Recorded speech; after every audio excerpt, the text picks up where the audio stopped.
Okay my dear student, তো এখানে দেখা যাচ্ছে যে যখন আমরা দুটি ভেক্টর রাশিকে পরস্পরের মধ্যে গুণ করাই তখন কখনো আমরা স্কেলার রাশি পাই, আবার কখনো আমরা ভেক্টর রাশি পাই। সেই মানে প্রাপ্তির উপর ভিত্তি করে বা প্রকৃতির উপর ভিত্তি করে ভেক্টর রাশির গুণনকে দুই ভাগে ভাগ করা যায়। একটা হলো স্কেলার গুণন আর একটা হলো ভেক্টর গুণন। স্কেলার গুণনের অপর নাম ডট গুণন, ভেক্টর গুণনের অপর নাম ক্রস গুণন। তো ঠিক আছে, আমরা তাহলে প্রথমে একটু লিখি যে ভেক্টর রাশির গুণন। ভেক্টর রাশির গুণন কয় প্রকার?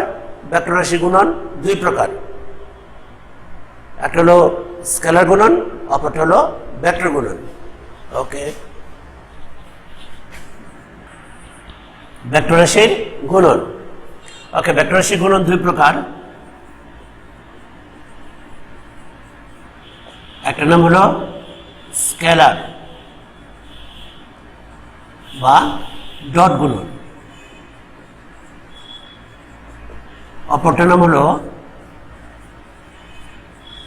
ভেক্টর বা ক্রস গুণন। তো ভেক্টর রাশির স্কেলার বা ডট গুণন কাকে বলে? দুটি ভেক্টর রাশির যে গুণনের ফলে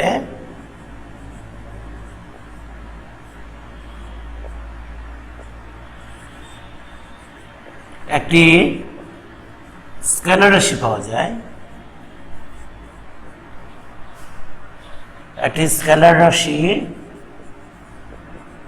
যায়, সেই গুণনকে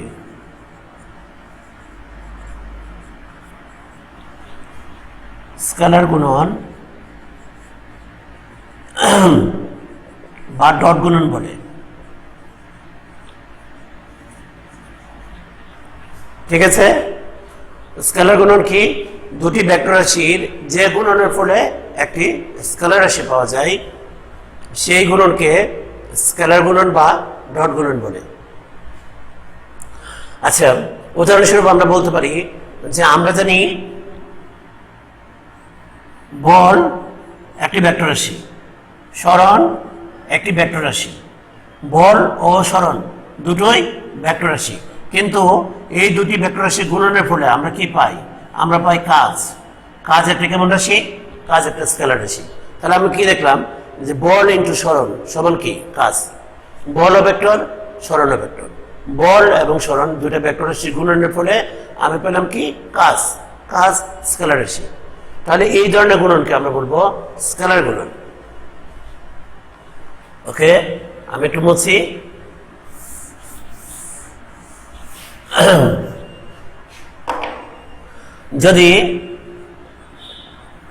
যদি দুটি ভেক্টর রাশি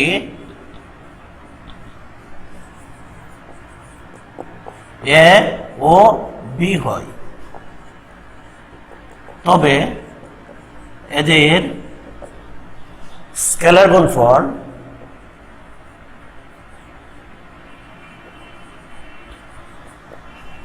হবে এ ডট বি সমান হবে A B cause of theta. ওকে, যদি দুটি ভেক্টর রাশি এ ও বি হয় তবে এদের স্কেলার গুণফল এ ডট বি সমান এ বি কজ থিটা। এখানে এ হলো এ ভেক্টর এর মান নাকি? বি কি? বি হলো বি ভেক্টর এর মান। আর থিটা কি? থিটা হলো এ ও বি ভেক্টর এর মধ্যবর্তী কৌণিক ব্যবধান অথবা কোণ। মধ্যবর্তী কৌণিক ব্যবধান, দ্যাট মিন্স এটাকে আমরা বলি কোণ, অ্যাঙ্গেল। এই হলো দুটো ভেক্টরের স্কেলার গুণন বা স্কেলার গুণফলের ফসল। তো আমরা এখান থেকে দেখছি একটা এ এর মান নেব, শুধু বি এর মান নেব এবং cos থিটার একটা মান আসবে। দ্যাট মিনস তিনটায় মান আসছে, কিন্তু এখানে কোনো দিক আসে নাই। অতএব সেই জন্য আমার এখানকার যে ফলাফল পাবো সেই ফলাফলটা অবশ্যই একটা স্কেলার হবে। সেই রাশিটা কেমন হবে? স্কেলার রাশি হবে। এই জন্য এই ধরনের গুণনকে বলা হয় স্কেলার গুণন, ভেক্টর রাশির স্কেলার গুণন। মাই ডিয়ার স্টুডেন্ট, আমি এখন আরেকটু অন্যদিকে একটু ডাইভার্ট হব। আশা করি তোমরা বিষয়গুলো বোঝার চেষ্টা করবা। মনে করলাম যে এটা হলো আমার এ ভেক্টর, এটা আমার কি vector? A vector. That means A ভেক্টরটা হলো এইদিকে একটা ভেক্টর কল্পনা করলাম, সেটা হলো আমার বি ভেক্টর। মধ্যবর্তী কোণ সাপোজ থিটা, মধ্যবর্তী কোণ থিটা। এখন আমরা একটা বিষয়ের সাথে পরিচিত হব, সেই বিষয়টাকে বলা হয় লম্ব অভিক্ষেপ। বিষয়টাকে কি বলা হয়? লম্ব অভিক্ষেপ। অভিক্ষেপ,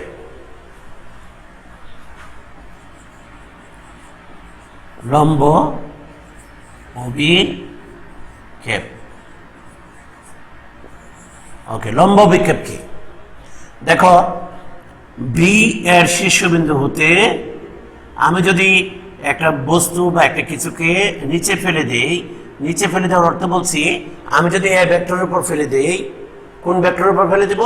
এ ভেক্টরের উপর ফেলে দেব, তাহলে সেই বস্তুটা এসে সাপোজ এই বিন্দুতে আঘাত করলো।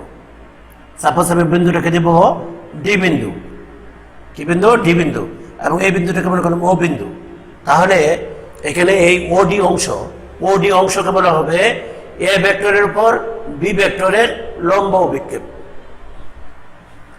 ওকে, আমি আবার বলি, এই যে ওডি অংশকে বলা হয়, ওডি অংশকে কি বলা হয়? ওডি অংশকে বলা হয় এ ভেক্টরের উপর। কারণ এটা কার উপর? এ ভেক্টরের উপর। এ ভেক্টর এর উপর, হ্যাঁ, কে এসে পড়ছে? বি এর লম্ব অভিক্ষেপ। বি এর কি? বি এর লম্ব অভিক্ষেপ, ওডি অংশ। ঠিক আছে? আচ্ছা মাই ডিয়ার স্টুডেন্ট, এখন ওডি অংশকে বলা হয় এ ভেক্টরের উপর বি ভেক্টরের লম্ব অভিক্ষেপ। তো আমি এটা জানি যে এই ভেক্টরটার বা এই যে এই রেখাটার মান হলো বি, আর দিকটা এইটা দ্বারা বোঝাচ্ছে তার দিক হলো এইদিকে। তাহলে এই রেখাটুকুর মান বি, আর এইটুকুর মান সাপোজ আমি ধরলাম ওডি। এখন ত্রিভুজ সূত্রতে আমরা জানি এটা হবে ভূমি, এটা হবে অতিভুজ। কারণ কোণ সবসময় ভূমি এবং অতিভুজের মাঝখানে হয়, আর বাকি যে থাকে সে হয় লম্ব। এখন ভূমি বাই অতিভুজ সমান আমি কি জানি? cos theta. আমরা কি জানি? আমরা জানি, আমি এর পাশে লিখি যে আমরা জানি cos থিটা সমান ভূমি বাই অতিভুজ। তাহলে আমি সাপোজ একটা বিন্দু দিলাম পি, আমি ওপিডি ত্রিভুজ হতে আমি কি লিখতে পারি? ওপিডি ত্রিভুজ হতে আমি লিখতে পারি cos অফ থিটা সমান ভূমি হলো ওডি আর অতিভুজ কত? ওপি। কিন্তু ওপি এর মান কত? ওপি এর মান হচ্ছে বি। দ্যাট মিনস আমি এখান থেকে কি লিখতে পারি? বি cos থিটা সমান হলো কত? OD. B cos theta equal to কত? ওডি। শিওর? হ্যাঁ, দ্যাট মিনস ওডি উল্টিয়ে লিখলাম equal to B cos theta. Just এই পাশ থেকে ওই পাশে নিয়ে গেলাম, এটাই বি cos থিটা। তাহলে আমরা দেখো এখানে যে মান পেয়েছি স্কেলার গুণফল এ ডট বি সমান কত? A B cos theta. আমি আবার এখানে কি দেখলাম যে বি cos থিটা সমান কত? ওডি। ওডি কি আবার? ওডি হলো এ ভেক্টরের উপর বি ভেক্টরের লম্ব অভিক্ষেপ। তাহলে আমি যদি ভি কনস্ট্যান্টের মানটা এখান থেকে ওইখানে নিয়ে বসাই তাহলে কি লিখতে পারবো? এখান থেকে আমি এটা লিখতে পারবো না যে এ ইন্টু ও ডি, এ ইন্টু কত? ও ডি, মানে যে এইটুকু। ওকে, তাহলে আমি এটা সমান কি লিখতে পারবো? সবশেষে আমি লিখতে পারবো যে সমান হলো এ ভেক্টর এর মান এবং এ ভেক্টর এর উপর বি ভেক্টর এর লম্ব অভিক্ষেপের গুণফল। অনুরূপভাবে ইচ্ছে করে আমি এটা বলতে পারতাম এ cos θ এনে ওটাও দেখাইতে পারতাম। অনুরূপে ইচ্ছে করে লেখা থাকতো কি বি ভেক্টরের মান এবং বি ভেক্টরের উপর এ ভেক্টর এর লম্ব বিক্ষেপের গুণফল। ঠিক আছে, ইচ্ছে করলে এটাও লেখা যেত। তো ঠিক আছে, আমরা আরেকটু সামনে আগাই।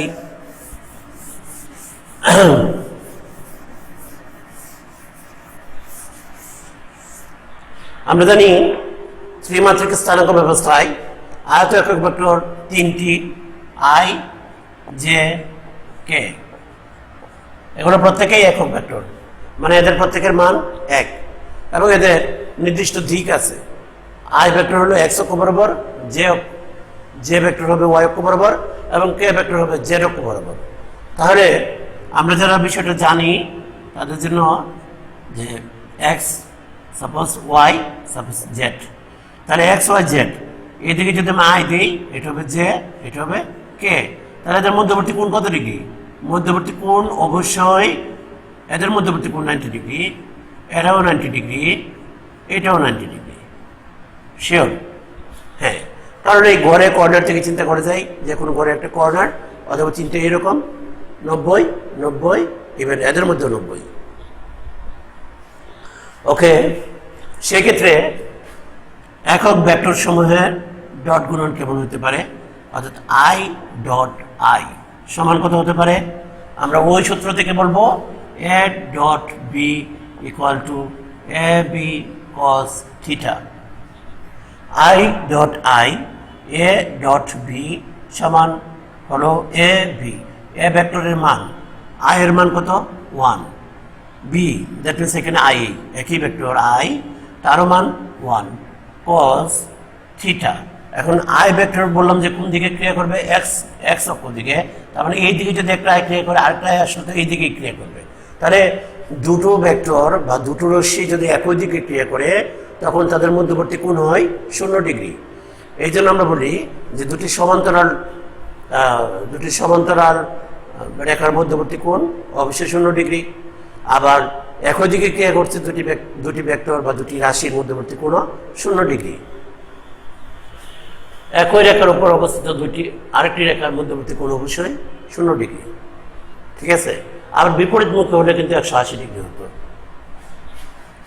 তো ঠিক আছে, তাহলে এখানে কোণ হবে 0 degree, that means 1 × 1 1 cos 0 = 1, that means 1। তাহলে আমরা কি পেলাম? I dot I is equal to 1। অনুরূপভাবে জে ডট জে সমান কে ডট কে, এগুলো সব কিছুর ফলাফল 1। আবার অন্য একটা বিষয় খেয়াল করি যে আই ডট জে সমান কত হবে?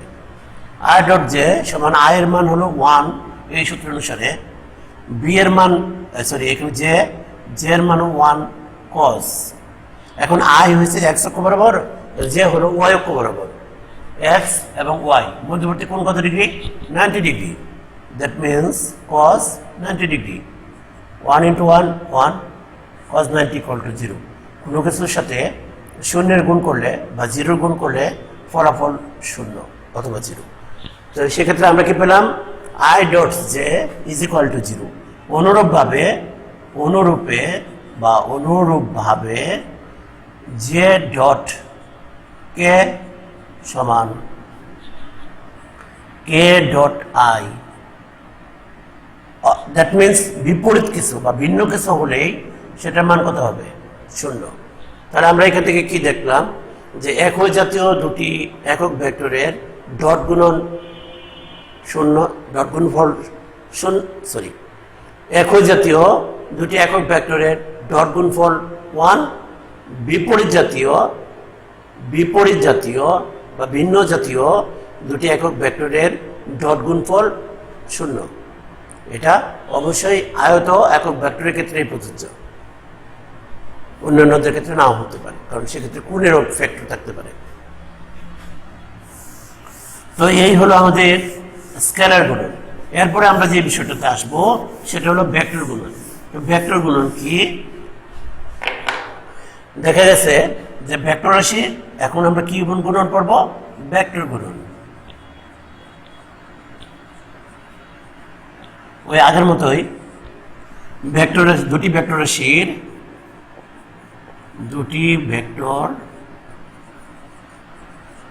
রাশির যে গুণনের ফলে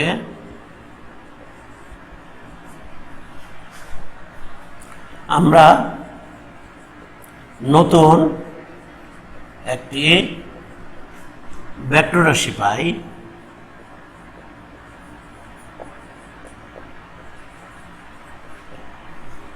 সেই গুণনকে ভেক্টর গুণন বলে।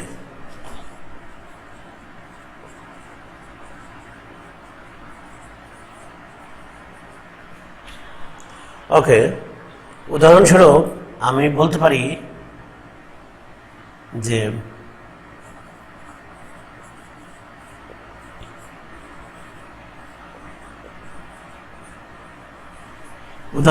বলা যায় বল একটি ভেক্টর রাশি, আবার ব্যাসার্ধ ভেক্টর বলে একটা শব্দ আছে, সেটাও ভেক্টর রাশি, এবং এদের দুজনের ক্রস গুণনের ফলে আমরা আরেকটা জিনিস পাই, সেটার নাম হচ্ছে টর্ক। সে টর্ক একটা ভেক্টর রাশি। আচ্ছা, এই উদাহরণটা যদি আমি তোমাদেরকে সরাসরি দিই তাহলে বুঝতে পারবা যে আমি একটা, সাপোজ এটা একটা রেঞ্জ ছিল সবাই, যেটা দিয়ে স্ক্রু করা হয়, ওই বিভিন্ন ধরনের স্ক্রু থাকে না, ওই রকম স্ক্রুকে এভাবে খোলা হয়। আচ্ছা, অনেকটা লিভারের মতো, বা লিভার তো সবাই জানো আশা করি। তো দেখা গেছে একই পরিমাণ বল আমি যদি এইখানে দিই তাহলে সে যে পরিমাণ টর্ক সৃষ্টি করতে পারবে বা ঘূর্ণন সৃষ্টি করতে পারবে, আমি ওই একই পরিমাণ বল যদি এখানে দিই তাহলে ঘূর্ণন অনেক সহজ হবে, যেটা অনেকটা লিভারের নীতির মতো। তাহলে এই যে একই পরিমাণ বল কিন্তু ভিন্ন জায়গায় প্রয়োগের ফলে তার মধ্যে কাজ করার একটা মানে ভিন্নতা সৃষ্টি হয়েছে, সেই ধরনের গুণনকে আমরা বলবো টর্ক। এমনিতে টর্ক কাকে বলে? টর্ক হলো যে বল বস্তুতে ঘূর্ণন সৃষ্টি করে বা করার চেষ্টা করে তাকে টর্ক বলে। তো দেখো, একই পরিমাণ বল ভিন্ন ভিন্ন স্থানে যদি আমি প্রয়োগ করতাম, এখানে দিয়ে কিন্তু আমি খুব সহজে ঘোরাতে পারতাম না, কিন্তু আমি যদি একটু দূরে দিই ঘূর্ণনটা একটু বাড়বে, আরও বেশি দূরে দিলে আরও বাড়বে। ঠিক আছে, তাহলে এইটা হলো টর্ক। দেখতেছি ওটা আমার দূরত্বের উপর ডিপেন্ড করতেছে। ওকে, যদি দুটি ভেক্টর রাশি এ ও বি হয়, তবে তাদের ভেক্টর গুণন বা ভেক্টর গুণফল এ ক্রস বি। দেখো এখানে কিন্তু ক্রস দিতে হয় মাঝখানে, এই চিহ্নটার নাম কি? এই চিহ্নটার নাম ক্রস। আর ডট গুণনের ক্ষেত্রে কিন্তু আমরা মাঝখানে ডট দিয়েছিলাম, এটা হলো ডট আর এটা হলো ক্রস। তো এ ক্রস বি সমান হলো ইটা এ বি সাইন থিটা, ইটা। ওকে, এখানে ইটা হলো একটা ভেক্টর, ইটা হলো একটা একক ভেক্টর যার দিক হবে এ এবং বি যে তলে অবস্থান করে সেই তলের লম্ব বরাবর, সেই তলের লম্ব বরাবর একক ভেক্টর।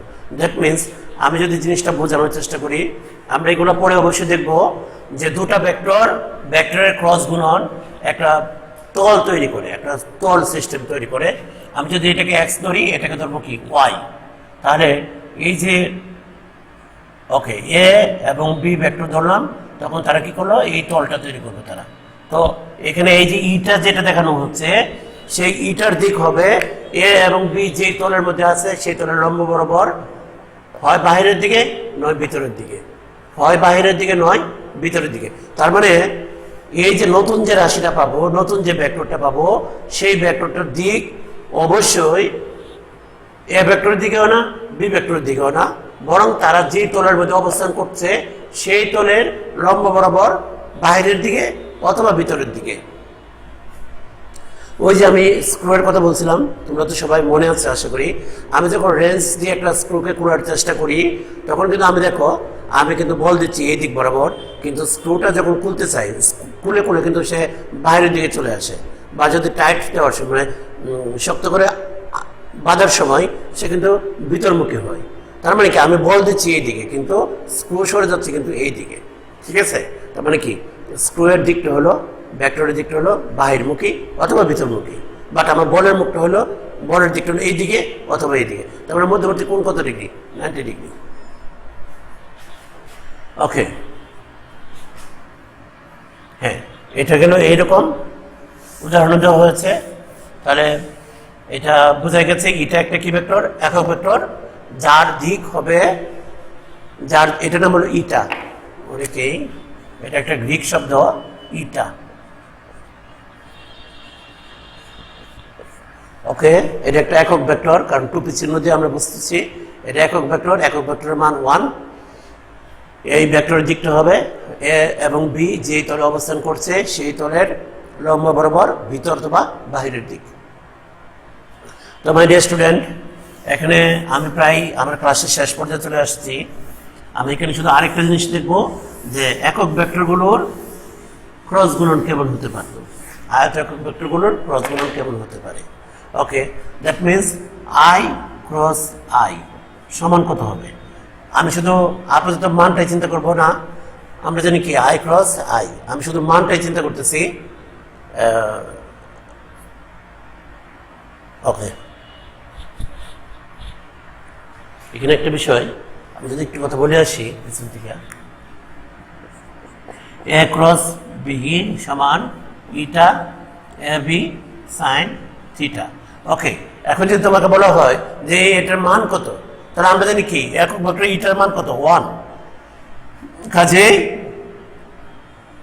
এই পুরো অংশটার মান কিন্তু এ বি সাইন থিটাই, মান হবে এ বি সাইন থিটা, এটা হচ্ছে মান। আর দিকের ব্যাপারে প্রশ্নের জন্যই ইটা, তাই ইটাটা মূলত এখানে কি নির্দেশ করে, ইটাটা মূলত এখানে দিক নির্দেশ করে, বাট ওর মান কত, 1। তো এরকম ভাবে আমরা জানি যে একটা ভেক্টর রাশিকে যখন তার মান প্রকাশ করতে বলা হয় তখন তার পাশে ভার দিতে হয়, দুই পাশে ভার দিতে হয়। তাহলে এ ক্রস বি এর মান যদি আমাকে এভাবে ভার প্রকাশ করে দিতে হয়, তখন সেক্ষেত্রে আমি এটা লিখবো যে A B sign of theta, কারণ আমি এখানে শুধু মানটাই চিন্তা করবো, এ বি সাইন থিটা। সেক্ষেত্রে আবার ইটা দরকার নেই, প্রয়োজন নেই, কারণ এটার মান 1। তো আমি সেই আলোকে বলছিলাম আমি যদি আই ক্রস আই নিতে চাই সেই ক্ষেত্রে কি হবে। আচ্ছা, যাই হোক, আমি যদিও জানি এখানে মধ্যবর্তী কোণ 0 ডিগ্রি, ফলে এরা কোনো তলই তৈরি করতে পারবে না। যেহেতু 0 ডিগ্রি, তো তল তৈরি হবে না, এটা একমাত্রিক একটা বিষয় হবে। আমি এই বিষয়ে তোমাদেরকে এখনই কোনো কমপ্লেক্সিটির মধ্যে যাচ্ছি না। আমি suppose I dot I equal to যে কোনো একটা একক ভেক্টর লিখলাম ইটা, তারপরে কি লিখবো, আয়ের মান হচ্ছে 1, ঠিক আছে, আর পরে কি আসবে সাইন থিটা, সাইন থিটা। এখন দেখো আই ডট আই মানে দুইটাই একই ভেক্টর, দুইটাই আই, যেমন দুইটা দিক একই দিকে, একই দিক যদি হয় সেক্ষেত্রে তাদের মধ্যবর্তী কোণ কত হবে, সেক্ষেত্রে তাদের মধ্যবর্তী কোণ হবে 0 ডিগ্রি। ঠিক আছে, 0 ডিগ্রি। আমি সাপোজ ইটাকে পাশে রেখে দিলাম, 1.1 equal to 1 into eta equal to ইটাই হবে, হ্যাঁ, আর sine 0 degree equal to 0। That means সেক্ষেত্রে এটা মান হয়ে যাবে 0, কারণ কোনো কিছুকে 0 দিয়ে গুণ করলে তার ফলাফল হয় 0। তাহলে আমি এখান থেকে মাই ডিয়ার স্টুডেন্ট, আমি এখান থেকে কি দেখলাম, আমি এখান থেকে দেখলাম যে আই ক্রস আই সমান জে ক্রস জে সমান কে ক্রস কে। আমি এগুলো লিখতে পারি ইজ ইকুয়াল টু সব কিছু ইকুয়াল টু কত 0। বাট যদি এখানে আই ক্রস জে আসতো তাহলে কি হতো? I cross J equal to eta, suppose আমি একটা একক ভেক্টর নিলাম ইটা, আমি পরে বলবো ইটা সমান কি 1 1 মানে এই সূত্র অনুসারে ইটার পরে 1 1, কারণ আয়ের মান 1 জে এর মান 1 সাইন থিটা। সাইন আমরা জানি আই হলো এক্স অক্ষ, জে হলো ওয়াই অক্ষ, মধ্যবর্তী কোণ হবে 90 ডিগ্রি, দ্যাট মিনস এখানে sine 90 degree. Eta of 1 is equal to eta, ঠিক আছে ইটা। এখন বিষয়টা হলো যে আমরা জানি কি আই এবং জে যেই তলে অবস্থান করে, আই যে তলে অবস্থান করে সেই তলের সাথে লম্ব বরাবর অবস্থান করে কোন ভেক্টর? কোন অক্ষ? কে অক্ষ, সরি জেড অক্ষ। এখন জেড অক্ষ বরাবর একক ভেক্টর একটা স্পেশাল একক ভেক্টর আছে, সেটা হলো কে। আমি সেই জন্য এক্ষেত্রে ইটাকে রিপ্লেস করব কি দিয়ে? কে দিয়ে, কারণ ওই অক্ষ বরাবর একটা স্পেশাল একক ভেক্টর আমাদের আছে, আর সেই একক ভেক্টরটা হলো কে। সেই জন্য আমি এখানে ইটার পরিবর্তে কাকে আনবো? কে আনবো। তাহলে এখান থেকে আমি কি পেলাম? এই দুটো থেকে অন্তত আমি এটা পেলাম যে আই ক্রস জে সমান ইজ ইকুয়াল টু কে। অনুরূপভাবে J cross K is equal two I vector, ঠিক আছে। আমি একটু পরে বলছি আবার কিভাবে আসছে। আবার k cross i is equal to j vector, ঠিক আছে। আর যদি কোনোভাবে এটা বিপরীত হয় সেক্ষেত্রে মাইনাস আসবে। আমাদের এই বিষয়টাকে সহজে মনে রাখার জন্য আমাদের একটা ডায়াগ্রাম আছে, আমাদের একটা চিত্র আছে। আমরা সেই চিত্রটা মনোযোগ সহকারে মুখস্থ করে রাখবো, মুখস্থ করব না, ঠিক নিজের যে কল্পের মধ্যে একটা ছবি তুলে রাখবো। সেটা হলো আই সাপোজ জে কে।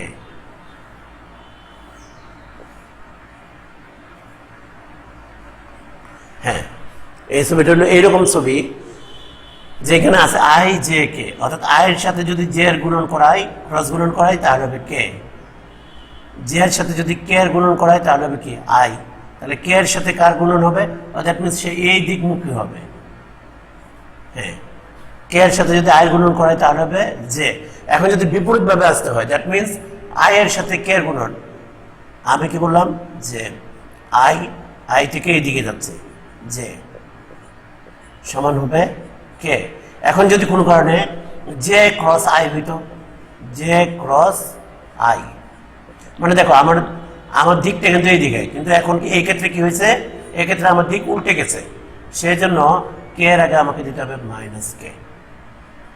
অর্থাৎ এই রোটেশন, এই আবর্তনের মধ্যে যদি কোনো একটা পরিবর্তন আসে সেই ক্ষেত্রে আমাকে মাইনাস ব্যবহার করতে হবে। এখন যদি আমি তোমাকে বা কেউ আমাকে প্রশ্ন করে যে কে ক্রস জে সমান কত, আমরা জানি কি কে এর পরে যে আই আসার কথা, আর কে থেকে যে হলে উল্টা দিকে যেতে হয়। যেহেতু উল্টা দিকে যেতে হয় তাহলে 3 নম্বর যে বাকি আছে কি আই। তাহলে মানে এখানে যে দুটো হবে তার বাকিটাই তো, যেটা হবে না যেটা এখানে নাই সেটাই তো ওই পাশে হবে। তো আমি দেখতেছি এখানে কি কে আছে এবং যে আছে, তা নাই কে আই, তার মানে এই পাশে আই হবে, এটাই স্বাভাবিক, আই হবে। এখন আয়ের কি দিকটা কি পজিটিভ হবে না নেগেটিভ হবে সেটা বুঝবো কিভাবে? এটা তো কে ক্রস জে, দ্যাট মিনস উল্টা দিকে গেছে, আমি সেজন্য একটা মাইনাস চিহ্ন দিয়ে দিলাম।